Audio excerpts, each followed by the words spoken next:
Most people think that rose water is just rose petals steeped in water, but that's actually rose tea. The real rose water, the one with all the benefits, is made through steam distillation. And today I'm going to show exactly how to make it and why it's so much more powerful. These are my roses from Valentine's Day. They are organic roses from Wegmans.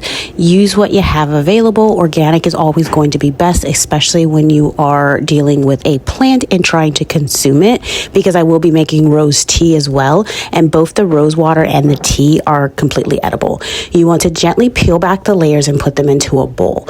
You will be doing a waterfall with the water as opposed to like drenching it as if you would if it was like a cucumber or an apple, and submerging it in the water. You don't want to make tea from this. You want to be very gentle when you are peeling back the layers to place into the bowl. Remember, plants are live.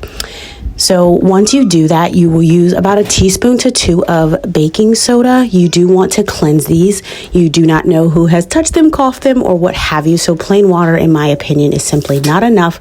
The water, though, does need to be cool to the touch because you don't want to, again, start to cook these. Once you have all the petals off, you just want to loosen it up a little bit to shake off any excess debris. I like to take 1 to 2 teaspoons of baking soda, and this is the pouring method that I use, so that way I don't steep it. I don't want to make a tea in this bowl. I just want to lightly cleanse the petals.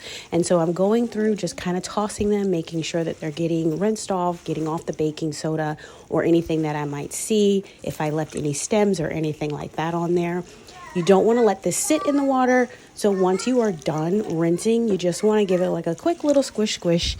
And then I take it and I take my 4-cup Pyrex and I put my strainer on top. And then I put the petals inside of there and I let it drip down to get out all that excess water.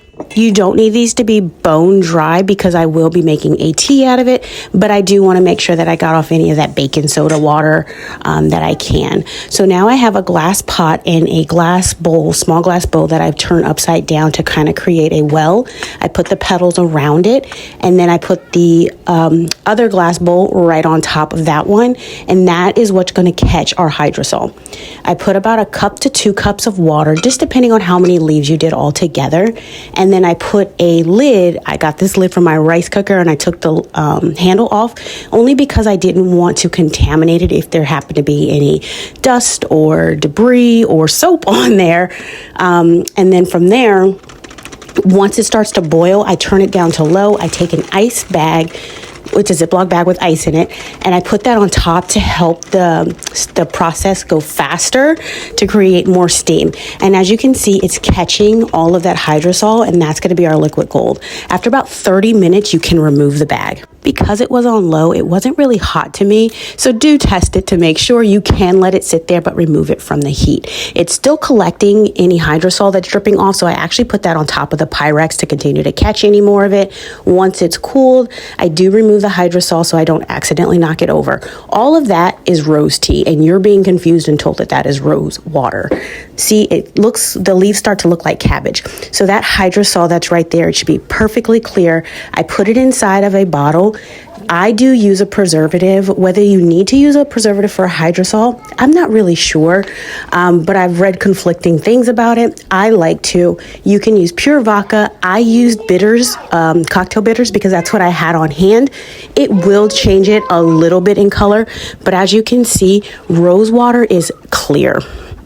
So then I added the rest from the Pyrex right into that because we want to make sure that we're getting all that goodness. Now, normally I store this in an amber jar, but I didn't have any because I've had so many rosemary hair oils that I was out. So when I get my new order in tomorrow, I will be adding this to an amber glass bottle. But you can store it in the fridge and it's absolutely amazing.